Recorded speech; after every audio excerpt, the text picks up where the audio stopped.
Personal finance, savings అనేది చాలా important.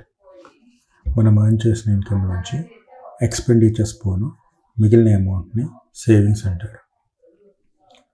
Savings అనేది మనల్ని షార్ట్ టర్మ్ గోల్స్ మీట్ అవ్వడానికి యూజ్ అవుతుంది. ఒకవేళ లాంగ్ టర్మ్ గోల్స్ కూడా మీట్ అవ్వాలంటే సేవింగ్స్ని ఇన్వెస్ట్మెంట్స్ కిందకి మార్చాలి. ఇన్వెస్ట్మెంట్స్ అనేది ఇదర్ ఫైనాన్షియల్ అసెట్స్లో అయినా లేదంటే నాన్ ఫైనాన్షియల్ అసెట్స్లో అయినా వేయచ్చు. ఫైనాన్షియల్ ప్రోడక్ట్స్ వచ్చి fixed deposit, shares, so and so. Non financial వచ్చి land, gold, so and so.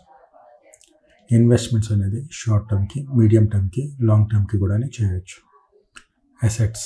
Assets అంటే మనకున్నటువంటి ఆస్తులు. లయబిలిటీస్ అంటే మనకున్నటువంటి అప్పులు.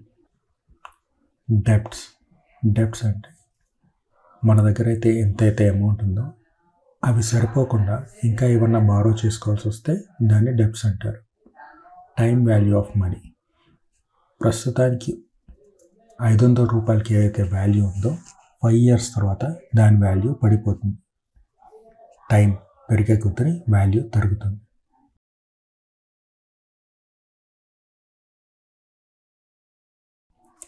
ఇన్ఫ్లేషన్. గూడ్స్ లేదా సర్వీసెస్ ప్రస్తుతానికి ఏ ప్రైస్కి అయితే దొరుకుతున్నాయో ఫ్యూచర్ లోపల ఆ ప్రైస్కి దొరకకపోవచ్చు. దీన్నే రైజ్ ఇన్ ఇన్ఫ్లేషన్ అంటారు. Power of compounding.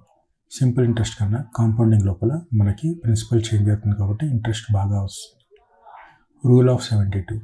ఎన్ని రోజుల్లో మన డబుల్ అవుతాయి అనేది చూసుకోవచ్చు.